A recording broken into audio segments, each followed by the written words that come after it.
with you and improving our communities. Ikeja Electric and You is an initiative of this distribution company to ensure that they have a better understanding with you, the customers, and bring their services much better to your satisfaction. You're welcome. My name is Victor Oteri. All right, so today we're going to be continuing the dialogue on energy theft and whistleblowing. The reason we're doing this is because we're seeing some increased cases of people who are indulging in this act and its influence, or perhaps rather its effect on the disco. All right, so we need to really step up advocacy in this regard so that we can make things much better. And so my guest will be shedding light on that. We'll be talking you through all of that.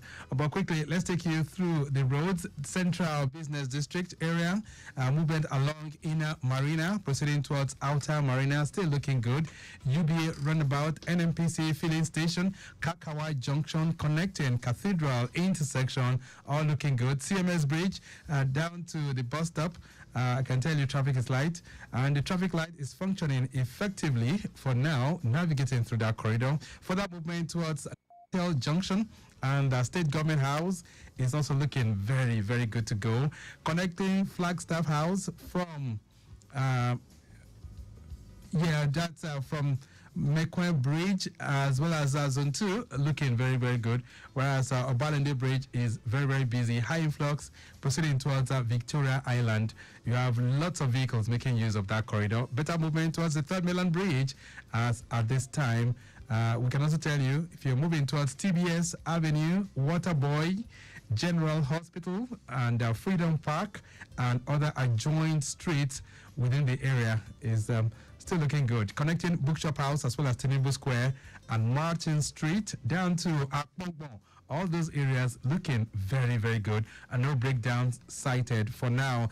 Transporting your imagination to the other side of town, Ekpe to be very precise, movement from Aja Jubilee Bridge inwards Abraham Adesonya down to Lokunla as well as ShopRite and Awuyaya Lakowe Eleko Junction, extending to the T Junction and Ayetoro, all looking very good. Return journey from Ayetoro, proceeding through the T Junction, connecting Onosonya Crown Estate as well as Ogidon, linking up with Abraham Adesonya all the way to Aja is excellently good, and no records of impediments cited for now. Okay, then, so you can always share your own report with us anywhere you are. If you notice anything unusual on the roads, just keep us posted. We're here to escalate it to the relevant authority. All right, so today on the program, we're upholding twin concepts of energy theft and whistleblowing in the sustenance of electricity under Ikeja Electric. And in the studio right now, Halima Shuaibu, External Communications Coordinator for Ikeja Electric. She's joining us right away. Halima, good morning. Good morning, Victor, and good morning to our listeners. All right, how was your weekend, by the way? Oh, very well, good. Good. So it's nice to have you in the building this morning. Thank you so much. I hope you had a good one too, and you're enjoying supply, right? So I know. Supply has really improved in my own area. I wouldn't say of others, but I'm sure those that are listening to us will be able to testify. But generally speaking, from the look of things, how has supply been from the network in the past 7 days? Okay, so basically, like you rightfully said, things are looking good, but not exactly without areas where we have either we have faults, people who have issues with their transformer, people who are not necessarily band A customers. So, but on the whole, things are looking good. People are enjoying the supply that they should, especially those who have now been migrated, who are either on A or B. All right. I know that last week you were able to take us through some areas that have just been migrated to band A. Yeah. But for those who missed that, what are the reasons that Ikeja Electric would migrate one from either band B, band C to a band A? What are the major concrete reasons? Okay, so basically, for you to be upgraded to an A band, it means that your feeder has been, based on observation, we've been able to deliver it's a minimum of 20 hours of supply on that feeder for, say, like 3 months consecutively. And then this decision is not taken solely by the discos, in this case Ikeja Electric, but it has to pass through the NEC approval. That's the Nigerian Electricity Regulation Commission. They would have to approve that. They would also do their own investigation to be sure that that number of hours of supply is being gotten on that, or is being maintained on that feeder within that period before you can be upgraded. And of course, the reverse will also happen if over a period of time we're not being able to deliver 20 hours of supply on that feeder. You will also get a corresponding downgrade. And that's why we always advise people to take their time to check their feeder band, and that's very easy. You know, Victor, we've said that on several occasions on this program. Right. So it's very easy and straightforward. If you want to know your band, or you think that, okay, you're probably feeling that by now I should have been migrated because I've been enjoying 20 hours of supply, all you need to do is to just go to our website. You go to www.ikejaelectric.com. Once you get there, you click on customer care. Once you click on customer care, you click on customer feeder information, right. Customer feeder verification, and then you impute whether you're a postpaid customer, you impute your postpaid number. If you're a prepaid customer, you impute your prepaid meter number, and that's it. It just displays on your screen. Okay, so are there plans by Ikeja Electric to migrate everyone to band A? I mean, ultimately, the goal is to ensure that everyone has supply, because, I mean, that's what we've been clamoring for, Victor. I mean, this is what Nigerians have been talking about. We all want to get the supply, we want to use it. And, I mean, there's nothing scary about Band A. I've been on Band A now for some weeks, and all it takes is energy management. Nothing. My life has not changed, really, because even prior to now, I'd already imbibed the discipline of, being prudent with electricity use. So, I mean, it's a good thing. And of course, ultimately, like I said, everyone who should be on Band A and would be there eventually. All right. So even while some are enjoying that, let me also let you know from interactions that we've had on the street, there are some communities that are just wondering, how come you just migrated us to Band A without even notifying us? How come Ikeja Electric is just switching bands without telling those that are in those communities? There are some people that cannot really afford the Band A cost, as the case may be. So what's Ikeja Electric doing about that? Okay, so Victor, we do constant engagement, and if you look at even before the Power Ministry got to this point where this regulation, this new tariff for Band A, before we got to this point, we've had different consultations and engagement with our customers and stakeholders. We've done this so many times when we're sensitizing our customers on what we call the multi-year tariff order, MITO, preparing them of how frequently this tariff will continue to change and how that we need to review the tariff. Okay. We have done that in time past. By the time we now got to this point, we also have done a lot of sensitization. I give an example. Tomorrow, for instance, we'll be having a virtual stakeholders engagement, and that's another opportunity where we get to talk to customers, update them, tell them what they need to know as per electricity. So, for instance, even if you don't know that you have been migrated, we'll remind you of how to check your band at every given time. So if you know that you have been enjoying it, because sometimes you enjoy 20 hours for a period of 3 months even before the migration is done.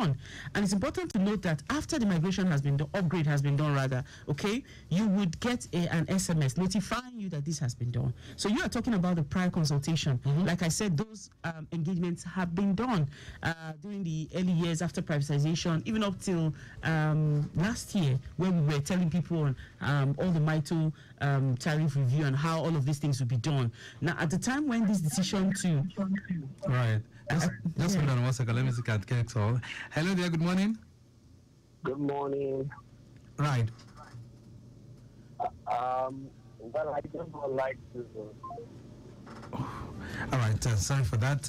Yes. So you said at the time this migration was done. Okay. So by the time the whole talk about this tariff into bands, customers have gotten used to that, and at least a large number of people are aware.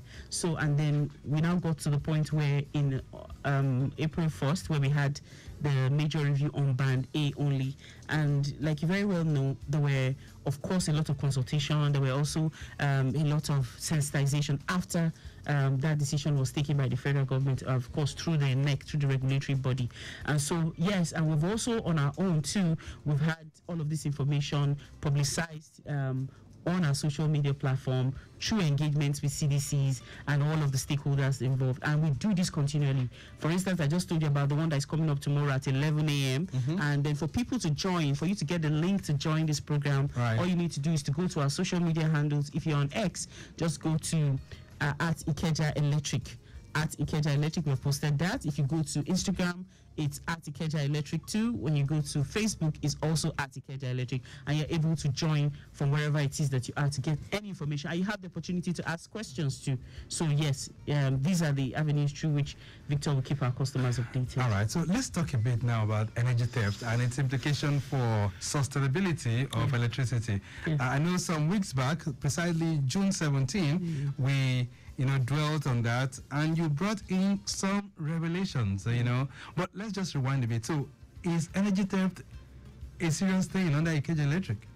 Indeed, Victor, it is a serious thing. And then, as a matter of fact, the danger of electricity theft is that it adversely affects both the consumers and the business and the entire electricity value chain, because the value chain itself depends on those of us who are at the downstream to make the collection and of course foil the entire value chain. So anytime people complain about not having about the power situation or the electricity woes in the country, sometimes they are also enablers, because when you're stealing energy, it means that you're hurting the entire electricity value chain. And of course this is something that Ikeja Electric is battling with, so especially now that we have customers who are majorly on A, B, and C, and these customers are largely metered. It means that when a lot of them are stealing energy, it's hurting the business. It's also hurting other customers. So if you look at it even from the customer's perspective, so if you're in a neighborhood where, say for instance, you have 100 customers on a transformer, and you have 50 of them using prepaid meters. Good morning, this is Oteri reporting live from Oteri Bridge. All right. Where it was earlier reported that there is a falling container leading truck. I want to update you that right now the truck has been completely taken off the road, and also this effort was made by the joint effort by traffic managers, LRU, men of Nigerian Police, and FRSC. But right now, one lane of the road has been opened for vehicular movement, because both the bridge and the service lane has been cordoned off completely so that they can recover this impediment. But right now, one lane is open for vehicular transactions. I'm speaking. Okay, Sadiq. Sadiq, so you said the bridge inwards to Joelegba, right, has been cordoned off? Yes, the Oteri Bridge itself has been cordoned off for vehicular movement. Okay, that's on both sides? On both sides? No, just only one party. That's the side inwards Ikorodu Road, right? Yes, exactly. Okay. So, but right now, the service lane has been opened. Right now, I'm speaking, so that motorists can manage one lane, and in no time, the entire carriageway will be open for vehicular transaction, and that is the update for now. All right, then thank you so much, Sadiq Yusuf. That's our live motorbike reporter sending in that report as well. Okay, so as you were saying, that it is a real source of concern for Ikeja Electric, people who bypass. But how is this carried out? How will I know that somebody is engaging in energy theft in my area? Okay, there are customers who have had need to whistleblow, because they notice that it is either that neighbors are not vending, they don't buy units, or they buy very little, and then it takes them months to buy units again to load. So these are some of the telltale signs. So you have somebody who has also, for one reason or the other, contracted maybe those unlicensed electricians to come and bypass their meters, or just call whoever. We've had customers who have whistleblown on their neighbors, saying that they noticed that they brought in an electrician to help them bypass their meters, or they notice that sometimes at night they entirely disconnect their wires from their meters and connect directly onto the lines in front of their houses. And so that's outright, that's theft. So it means that everything you're using is not being accounted for. So while that appears as if nobody is seeing you, the meters on the transformer is accounting for it, is reading whatever consumption that is being drawn by whoever, the residents of that community. Right. So for instance, you think that we're not there, we're not seeing you. Yes, we might not know the exact house, but we can tell that in this community, for example, 60% of our energy is being stolen. Okay, so we can say that, but we cannot say, for example, whether it's house A or house B, except we now start going to check where the meters have been compromised. And when you look at the entire network, what percentage of your energy is stolen? It's actually a very large percentage. So, for example, last month in July, it was in June. It appeared it was more than 70% of based on the reports that we got, and that in itself, it's enough to wreck the entire value chain if that continues. Yes. 70% of energy stolen from the network. Absolutely. In different ways. So when we say theft, sometimes it's not. Some people do what we call like partial bypass. So while the units on their meter is depleting, okay, it shows that, okay, so now we're on. However, you notice that it's not all the appliances in their homes that are connected. Exactly. So some will say the heavy duty ones, let's do the bypass, right? Absolutely. So like those ones ACs. your ACs, all of those ones will be on direct, what they call direct. And then while your bulbs and all the lightnings, all of those ones, you can leave them on the meters, and then theft is going on. So ideally, if your consumption is like ₦1 million a month, you're paying like 150,000 naira. Wow. So you can see. And imagine putting all of those figures together, you can see what that would amount to. Right. And we need to speak more to this. So what's the effect of that on Ikeja Electric? Okay, so it means that we would not, like I said, the discos, the distribution companies are like the collection point of the entire value chain. And so what that means is that when we're not able to collect at least close to 100% of what has been distributed, it means that the value chain would suffer. It means that we'll not be able to pay the transmission company, will not be able to pay Gencos, and Gencos will not be able to pay gas suppliers. So it's a chain. It's a chain. When it breaks in one point, it affects the entire flow. And that's what we're saying. Nigerians should call out people who steal electricity. Don't say that. It's not your duty, but somehow you have been affected by it. Okay, and so that's why you need to, and people also need to know that there are consequences for stealing energy. All right. Yes, because when people come, like there are times that we have seen customers coming to beg when they have been caught. Yes, there are consequences. One is that when you're caught, we're going to factor whatever the value of what you have stolen back onto your meter, and then you begin to pay. Why do you want to put yourself in that kind of position? Why do you want to let your neighbors to know that you're stealing energy? Why do you want, as a corporate body, to be called out for energy theft? It does a whole lot of damage to your reputation. And also, the law under the Electricity Act, electricity theft now attracts a sentence of 6 to 3 years imprisonment. Yes. Theft of electricity lines or materials, that's people involved in vandalism, you steal cables, okay, that attracts 3 to 5 years imprisonment. Right. Now, if you're interfering with meters or works of licenses, that would now be of licensees, okay? There are cases where we hear that some people go in the community and they are disconnecting other people. You don't have a right to do that. Yes, you don't. You can't. A customer cannot disconnect. You're not a distribution company, so you cannot act in the stead of a distribution company. So let's put that in proper perspective. We live in an estate. Some people are not contributing for the supply generally, and we feel that the only way for us to make that out is for us to disconnect the person. Yeah. So what you do, that's not correct. So that's wrong. So what you would do is to report such customer and ask the Ikeja Electric or whoever your service provider is to come and disconnect that customer. Because of course the customer is supposed to pay, and we also have our records, so why not? But it shouldn't be the responsibility of a resident to disconnect another customer. All right, so in all of this, where do we come in and how can we whistleblow? Okay, we have made whistleblowing easy. We've made it convenient. We've even made it in such a way that customers don't have to pay to whistleblow.